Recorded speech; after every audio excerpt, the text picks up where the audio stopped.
آج جو شہباز شریف نے ابھی ایک یہ بڑی لمبی سی تقریر کی، جس میں سے میں ایک ہی چیز سمجھا ہوں کہ وہ یہ تیاری کروا رہا ہے قوم کو کہ کیونکہ آئی ایم ایف سے ہم نے اگریمنٹ کرنی ہے، اس لیے قوم تیار ہو جائے مزید اور مہنگائی کے لیے۔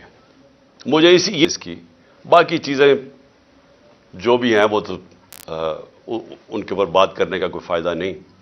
اصل بات یہ ہے کہ آج شہباز شریف قوم کو کہہ رہا ہے کہ مزید اور مہنگائی کے لیے قوم تیار ہو جائے۔ میں سب سے پہلے سوال شہباز شریف سے پوچھتا ہوں کہ کیا آپ کو پتہ ہے یہ سوشل میڈیا کا زمانہ ہے؟ اب جب بھی جو بات کرتے ہیں تو اب ایک ایسا زمانہ آ گیا ہے کہ ایک دم وہ آپ کی پرانی تقریریں اور آپ کی جو بھی آپ نے پہلے لوگوں سے وعدے کیے ہوئے ہیں وہ سب ایک منٹ میں وہ نکال کے سامنے لے آتے ہیں۔ یہ ہے سوشل میڈیا کا زمانہ۔ صرف چلے جائیں کہ آپ نے جب ہماری حکومت تھی تو آپ نے کس قسم کی تقریریں کی، آپ نے کیسے قوم کو بتایا کہ لوگ مہنگائی میں ڈوب گئے ہیں، پٹرول کی قیمت 2 روپے بڑھ گئی، بجلی 2 روپے یونٹ بڑھ گئی، اور مارچ کرو اسلام آباد میں، گرا دو اس حکومت کو۔ کیا آپ کو یاد ہے؟ اگر آپ کو یاد نہیں تو یہ سوشل میڈیا آپ کے سامنے لے آئیں گے آپ کی ساری تقریریں۔ حکومت گرائی، آپ اس سازش کا حصہ تھے، آپ اور یاسر زرداری اور وہ جو تیسرا وہ آپ کے ساتھ، آپ کا جو بھائی بیٹھا ہوا تھا لندن میں، اور وہ جو ایکس آرمی چیف، آپ نے مل کے یہ کیا اور شامل کر لیے بیرونی طاقتوں کو، ان کو بتایا کہ کتنا عمران خان آپ کے خلاف ہے، تو ان سب نے مل کے یہ حکومت کرائی۔ آپ نے وعدہ کیا کہ ایک دم ملک ٹھیک ہو جائے گا، ایک دم خوشحالی آ جائے گی۔ 10 مہینے میں جو اس پاکستان کے ساتھ ہوا ہے، دشمن بھی پاکستان سے یہ نہ کرے۔ 10 مہینے کے اندر پاکستان کی 50 سال کے اندر، پاکستان کی تاریخ میں 50 سال میں سب سے زیادہ مہنگائی ہوئی ہے۔ ہم جب گئے تھے، جب آپ نے پوری 3 لانگ مارچز ہوئی مہنگائی کے خلاف، آپ کی ساری پی ڈی ایم نے کی، تو تب 12 سے 12.5% مہنگائی تھی۔ آج 3 گنا مہنگائی اس سے زیادہ ہے۔ جب آپ نے اتنی لمبی تقریر میں کہا نا کہ ابھی مزید اور مہنگائی کے لیے لوگ تیار ہو جائیں، تو ابھی 3 گنا زیادہ مہنگائی ہے جب آپ نے ہماری حکومت گرائی تھی۔ اور آپ نے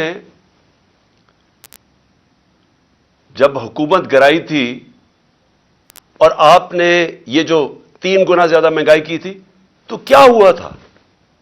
ہمارے زمانے میں ہم بھی آئی ایم ایف کے 2.5 سال پروگرام میں تھے، تو اگر آپ آئی ایم ایف کے کندھے پہ بندوق چلا رہے ہیں تو ہم 2.5 سال آئی ایم ایف کے پروگرام میں تھے۔ اس کے اوپر کورونا ساری دنیا کے اندر ایک وبا آئی تھی، اس کی وجہ سے سپلائی لائنز افیکٹ ہوئی تھی۔ جب سپلائی لائنز افیکٹ ہوئی تھی تو ساری دنیا میں مہنگائی آئی تھی، جس کو کموڈٹی سپر سائیکل کہتے ہیں، وہ ساری دنیا کو ہٹ کیا تھا۔ انرجی کی قیمتیں، تیل کی قیمت خاص طور پہ اوپر چلی گئی تھی۔ ہمارے دور میں تیل کی قیمت $110 سے $115 بیرل پہ گئی تھی، آج وہ $75 سے $85 پہ ہے۔